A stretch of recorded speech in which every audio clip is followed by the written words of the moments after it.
Hi friends, வணக்கம். இன்றைக்கி நம்ம இட்லிக்கு தொட்டுக்கிற சூப்பராக ஒரு வேர்க்கடலை சட்னி தான் பார்க்குவோம். இது சீக்கிரமாக ஈஸியாக செஞ்சிடலாம், ரொம்ப டேஸ்ட்டாக இருக்கும். எப்படி செய்கிறதுன்னு பார்க்கலாம். ஃபஸ்ட்டு நம்ம ஒரு கடாயை வச்சு அதில் ஒரு ஸ்பூன் எண்ணெய் ஊற்றி கல்கா கொட்டை, உங்களுக்கு எவ்வளோ வேணுமோ அவ்வளோ கல்கா கொட்டை எடுத்து நல்லா எண்ணெயில் வறுக்கலாம். நல்லா எண்ணெயில் ஃப்ரை பண்ணலாம், கோல்டன் ப்ரௌன் வர வரைக்கும். நீங்கள் எத்தனை பேர் வேணுமோ அவ்வளோ போட்டு அளவு பார்த்து எடுத்துக்கலாம்.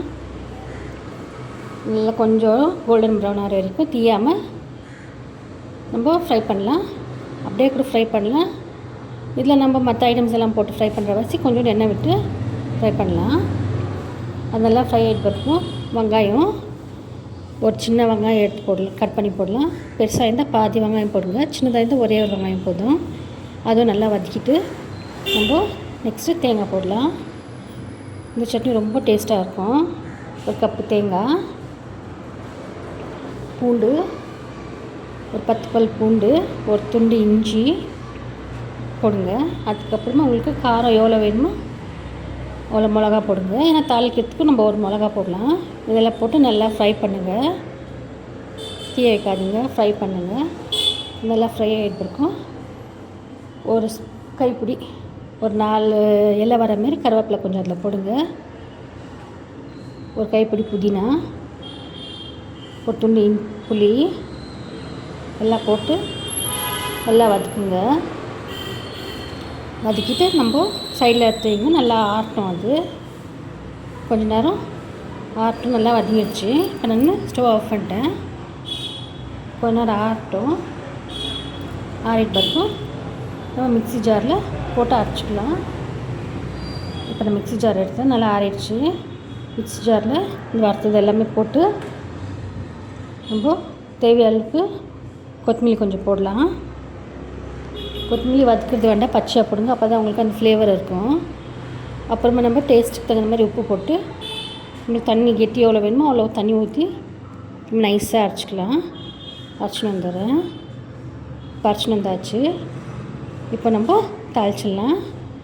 இது கெட்டியாக வேணாம் அப்படியே எடுத்துக்கலாம், இல்லை கொஞ்சம் தண்ணி ஊற்றி நம்ம தாளிச்சிக்கலாம். ரொம்ப சூப்பராக இருக்கும். இப்போ நம்ம வறுத்த கடாயில் நம்ம எண்ணெய் கொஞ்சம் ஊற்றி இதான் ஒரு கப்பில் ட்ரான்ஸ்ஃபர் பண்ணிட்டேன். ட்ரான்ஸ்ஃபர் பண்ணிட்டு இப்போ கடாயை வச்சு கடாயில் இன்னும் 2 ஸ்பூன் எண்ணெய் ஊற்றி கொஞ்சோண்டு கடுகு, ஒரு ஸ்பூன் உளுத்தம் பருப்பு, ஒரே ஒரு காஞ்ச மிளகா 2 கிள்ளி போடுங்க. போட்டு எல்லாம் வெட்டி விட்டு ஒரு 4 கருவேப்பிலை போட்டு கொஞ்சோண்டு பெருங்காயம் போட்டு, உங்களுக்கு இஷ்டம் இருந்தால் பெருங்காயம் போடுங்க, இல்லைன்னா வேண்டாம். இப்போ தாளித்து அந்த சட்னியில் ஊற்றிட்டோம்னா சூப்பராக இருக்கும். உங்களுக்கு சூப்பரான கெட்டியான வேர்க்கடலை சட்னி ரெடி. இட்லிக்கு ரொம்ப சூப்பராக இருக்கும். உங்களுக்கு நான் இட்லி தட்டில் சட்னி வச்சு காட்டுறேன் பாருங்கள். இட்லி சூப்பராக இருக்குது. வீட்டில் செஞ்ச இட்லி தான். அது மாதிரி என் சட்னி ஊற்றுறேன். நீங்கள் சாப்பிட்டீங்கன்னா உங்களுக்கு ரொம்ப டேஸ்ட்டாக இருக்கும். நீங்கள் இந்த வீடியோ பிடிச்சிருந்தா லைக் பண்ணுங்கள், ஷேர் பண்ணுங்கள், சப்ஸ்கிரைப் பண்ணுங்கள். நெக்ஸ்ட் வீடியோவில் பார்க்கலாம். பாய். இந்த சட்னி ட்ரை பண்ணிட்டு கமெண்ட் பண்ணுங்கள். தேங்க்யூ.